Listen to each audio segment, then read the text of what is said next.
The stock market has always been volatile, going up and going down repeatedly. But what are the actual facts about stock market crashes? Since 1929, the stock market has had 13 bear market crashes that have averaged negative 39.5% in losses.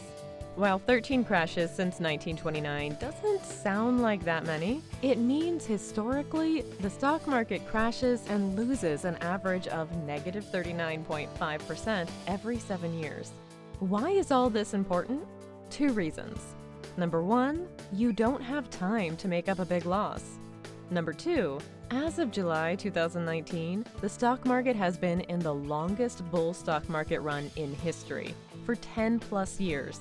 This means, historically speaking, we are 3 years overdue for the next average negative 39.5% loss.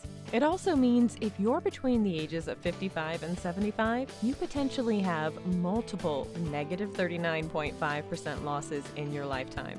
For example, a 55-year-old couple may go through 5 more of these losses, 60 and 65-year-old couples 4 more of these losses, a 70-year-old couple 3 more, and a 75 and 80-year-old couple 2 more of these losses in their lifetimes. If you'd like to learn how to protect your assets from large stock market losses that could ruin your retirement, please contact us today.